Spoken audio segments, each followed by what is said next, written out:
Chatham Anglers back at Veterans Field for the 38th game of the summer, and it's time for the Manager Show here on the Anglers Extra pregame show. Jake Eisenberg alongside the skipper, John Schiffner, as always. It's good to see you, Skip. Thank you. Good to see you. We'll start with last night. Big win against YD. Top of the ninth inning, your team scores 5 runs, and Stuart Fairchild gets the home run.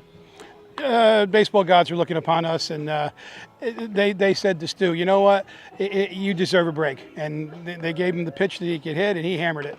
What does it tell you about your team that you get a hit to lead off the ball game, but then none until that ninth inning? Well, I think I said it last night to David in that interview, was that, you know, the pitcher, I can't remember the young man's name from YD, pitched well, but he didn't dominate us. We had a lot of balls right in the nose. And again, like I said prior to the game, right at people. So, you know, we finally got a couple breaks. Big base hit by Trout, huge home run by Stu, and, you know, 5-4 we win.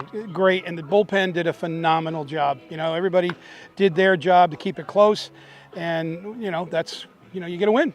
And last night, what you would call a 4-point win for your team. Chatham wins and both Brewster and Orleans lost, so the Anglers moving up and now just a point away from that playoff spot. Is that in the back of everyone's mind? Oh, I think so. It should be. I mean, that's what you come here to do, is to make the playoffs, and then the next goal is to, you know, win the division. And right now we are in a position to certainly make the playoffs, and we need to continue to play like we did last night.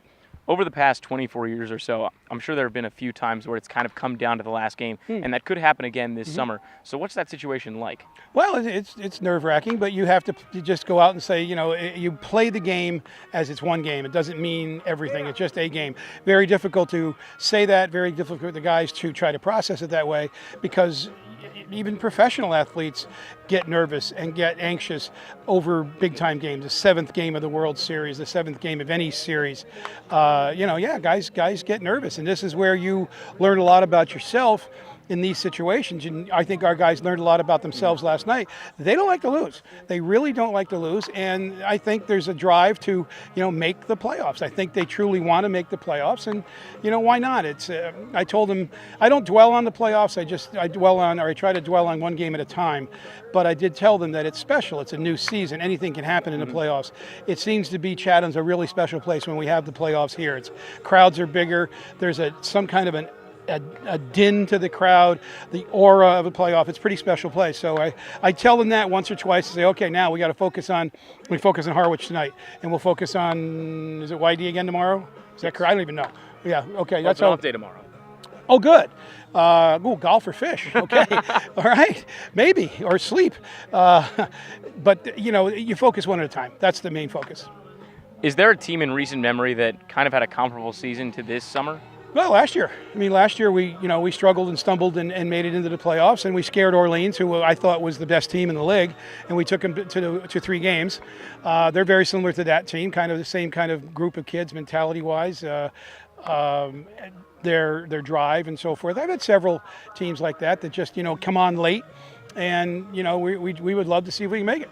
Well, it seems like the name of the game, at least with the Cape Cod playoffs, is coming on late and being that hot team. Right. It's been YD. Right now it seems to be Wareham. They've won 7 straight. What does Chatham have to do to get hot? Play games like we did yesterday. We can't afford to make a lot of mistakes, which sometimes we do. We can't afford to have a couple errors, a couple pass balls, wild pitches, and all of a sudden 3 runs score. And now we don't score a lot of runs in bunches. That was a pretty good inning for us. A 5-run inning is pretty good for us. So we can't afford to get down by a lot and then rely on trying to come back with big innings. So if we can stay in the ball game, our bullpen will keep us in the game, and we have a shot. Does it worry you that your team is seemingly more of a 7th, 8th inning kind of team as opposed to a 1-2-3 getting out in front? Well, I'd rather be a 7th and 8th inning team than a 1-2 team, so it's okay with me if they're going to come back and score late. I'd like to see us score consistently throughout the game, get 1 or 2 here, 1 or 2 there, 1 or 2, and then all of have 7 or 8 runs would be nice. But, I mean, they are who they are, and you have to manage accordingly. Andrew Karp on the mound tonight. He pitched well in his last start. You expect similar things out of him against the Harwich team that has some pretty heavy hitters? Yeah, I do. He mixes well. He's got a good fastball. His slider is very good. He mixes his changeup in there. I think he can, I think he can. He's thrown against them. I think he knows their hitters. So I think we have, it's anybody's game tonight. Schiffner and his squad looking to win 2 in a row and perhaps vault over Brewster for 4th place in the East, and who knows, maybe go even higher than that before this season is over. 1 week left in the Cape Cod baseball regular season. I do have a shout out to my good friends Tom and Diane Moore from Snellville, Georgia. They're faithful listeners.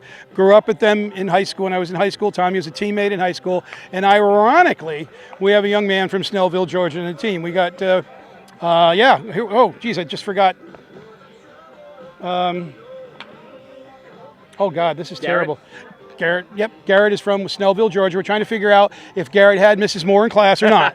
We're trying to figure that out. But yeah, it's decided Diane and Tommy. Well, Mrs. Moore, if you're listening, maybe one of your former students can play a big part in the Chatham bullpen down the stretch. Manager show, we've done 38. Evan, back to you.